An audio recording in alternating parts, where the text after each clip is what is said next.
FS medical college को MBBS की मान्यता मिलने पर डॉक्टर दिलीप यादव का इस्लामिक सेंटर ऑफ इंडिया में सम्मान। फिरोजाबाद में 26 जुलाई को एफएस मेडिकल कॉलेज को एमबीबीएस की मान्यता प्राप्त होने के उपलक्ष्य में कॉलेज के संस्थापक एवं पूर्व एमएलसी डॉक्टर दिलीप यादव का सम्मान समारोह Islamic centre of India Firozabad में गरिमापूर्ण वातावरण में आयोजित किया गया। कार्यक्रम में इस्लामिक सेंटर ऑफ इंडिया के जनरल सेक्रेटरी मौलाना आलम मुस्तफा याकूबी ने डॉक्टर दिलीप यादव का शॉल उड़ाकर स्मृति चिन्ह, मोमेंटो एवं प्रशस्ति पत्र भेंट कर सम्मान किया। इस अवसर पर मौलाना आलम मुस्तफा याकूबी ने डॉक्टर दिलीप यादव को हार्दिक मुबारकबाद देते हुए कहा कि आपकी लगभग 30 वर्षों की शैक्षणिक सेवाएं जनपद फिरोजाबाद के लिए एक मिसाल हैं। एफएस मेडिकल कॉलेज को एमबीबीएस की मान्यता मिलना पूरे जनपद के लिए गर्व का विषय है।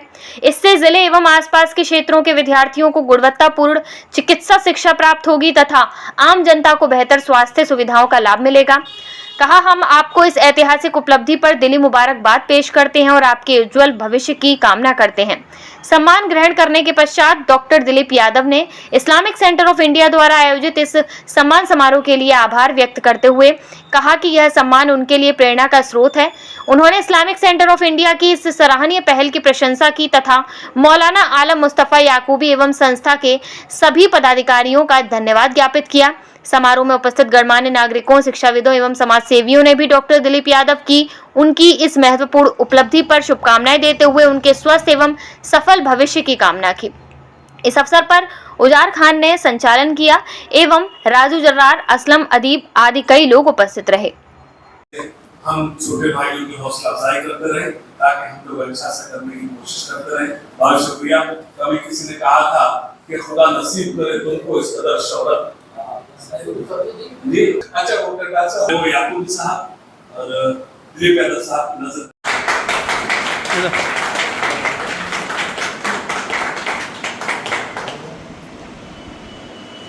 ठीक।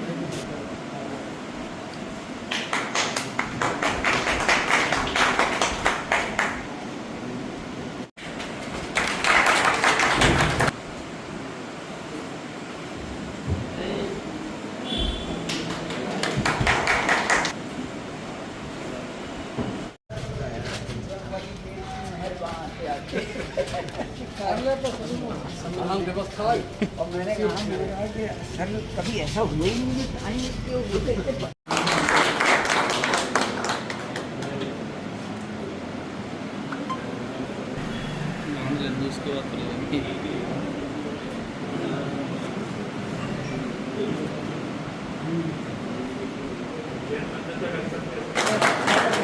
शुरुआत बेहद मामूली थी, चुनौतियां पहाड़ जैसी थी और माली और सामाजिक मुश्किलें राह रोक रही थी, लेकिन फूलन सिंह जन कल्याण ट्रस्ट के बैनर तले हक और सच्चाई की नीयत के साथ एक एक ईंट जोड़ी गई। अंदाजा है कि बिना तालीम के, बिना शिक्षा के, बिना ज्ञान के हम अपने बच्चों में, अपने भाइयों में, अपनी पीढ़ियों में परिवर्तन नहीं ला सकते और परिवर्तन लाना जरूरी है।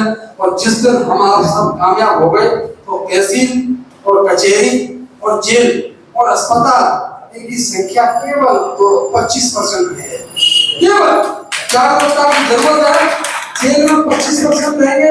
आपके अस्पताल में आदमी बीमार नहीं होगा, क्या खाना, क्या पहनना, कितने बजे सोना, कितने बजे उठना है, वो समझ जाएगा, समझ में आता है। मान्यता मिलने वाली है, मुझे उस वक्त पता चल गया था, लेकिन मैं इंतजार में था क्योंकि जब तक के पूरी तरीके से वो चीज़ ना हो जाए उस वक्त तक उसका इश्तिहार नहीं करना चाहिए। बहरहाल मुझे बहुत खुशी है कि हमारे दोनों तहसीलों पर 2 बड़े मेडिकल कॉलेज अल्हम्दुलिल्लाह आज फिरोजाबाद में एक ऐसा इदारा जहाँ पर 100 सीटें हमारे उन बच्चों को मिलेंगी जो डॉक्टर्स बनेंगे और उनका फ्यूचर ब्राइट होगा और वो हमारे शहर के लिए, ज़िले के लिए और मुल्क के लिए और देश के लिए काम करेंगे। आपकी बुलंदी से ऊंचा मकाम हो, सबको पसंद आए, तुम्हारा वो काम हो। अफलाक की बुलंदी डॉक्टर साहब के लिए है कि अफलाक माने आसमान, अफलाक की बुलंदी से ऊंचा मकाम हो, सबको पसंद आए, तुम्हारा वो काम हो। और रब से यही दुआएं हैं याकूब की हदीब, रब से यही दुआएं हैं याकूब की हदीब, डॉक्टर दिलीप आपका दुनिया में नाम हो। होकर शुरुआत की है अपनी या अपने जहन को पॉजिटिव रखा है वो हमेशा दुनिया में मुकाम हासिल करते हैं, ऐसा मेरा मानना भी है। और अल्लाह भी इस तरह से हमें हुक्म देता है। तो डॉक्टर साहब ने जो शुरुआत की वो वाकई काबिल तारीफ है। शुरुआत जब मैं असलम भाई हाजी साहब से सुनता हूँ आपके बारे में तो बहुत नीचे लेवल से आपने शुरुआत की और वो एक पॉजिटिव आपका नज़रिया था काम करने का और उस नज़रिए से आप आगे बढ़ते रहे और अल्लाह ने आपको यहाँ लाकर खड़ा कर दिया। सोया हुआ नसीब जगाया दिलीप ने,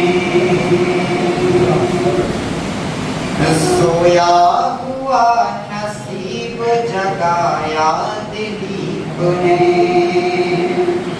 उजड़े हुए चमन को सजाया दिलीप ने, उजड़े हुए चमन को सजाया दिलीप ने, तारीकियों के दौर का किस्सा खत्म हुआ, तारीकियों के दौर का किस्सा खत्म हुआ, तालीम का चिराग जलाया दिलीप, तालीम का चिराग जलाया दिलीप ने, तारीकियों के दौर का किस्सा खत्म हुआ, तारीकियों के दौर का किस्सा खत्म हुआ, तालीम का चिराग जलाया दिलीप ने, तालीम का चिराग जलाया दिलीप ने। अब आइए हज़रात गिरामी, मैं इस कड़ी को आगे बढ़ाता हूँ।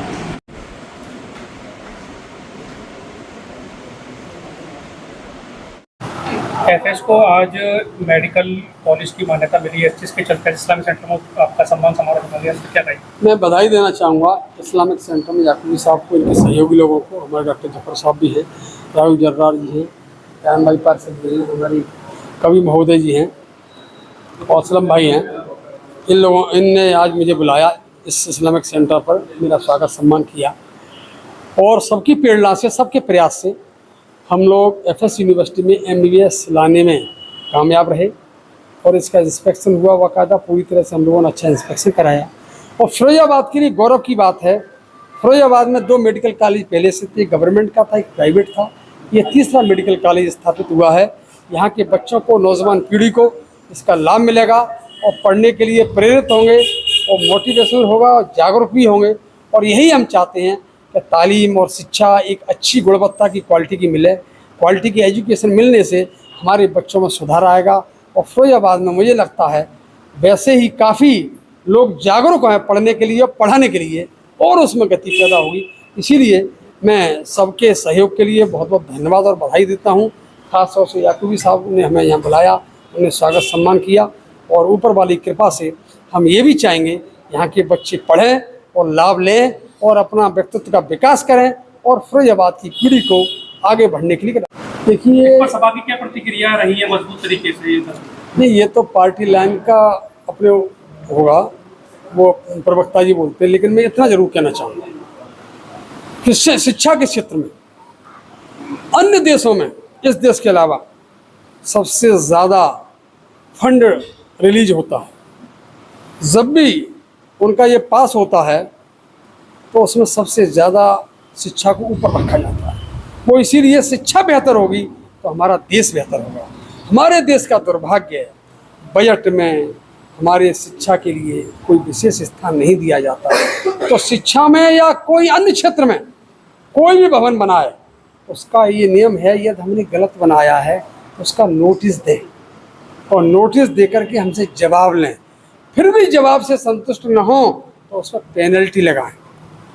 शिक्षा के क्षेत्र में हो या अस्पताल के क्षेत्र में हो, किसी भी क्षेत्र में हो, एकदम तोड़ना कोई मतलब नहीं रहता। तोड़ा तब जाता है जब हम किसी रिजर्व लैंड पे कोई गलत भवन बना दें। रिजर्व लैंड कौन सी होती है? जो वन विभाग की जमीन, जंगल की ज़मीन हो, ग्राम सभा की ज़मीन हो, किसी की ज़मीन पर कोई भवन बना है तो उसके लिए पेनल्टी ले लो। पेनल्टी का प्रावधान अथॉरिटी में रहता है, नोटिस दें, नोटिस के बाद हमसे संतुष्ट नहीं होते तो उसकी पेनल्टी ले लें। लेकिन किसी के द्वारा मेहनत से ये भवन बना के शिक्षा के क्षेत्र में काम किया जा रहा है, वो भवन तोड़ने की बात एक न्याय क्षेत्र में अच्छी नहीं।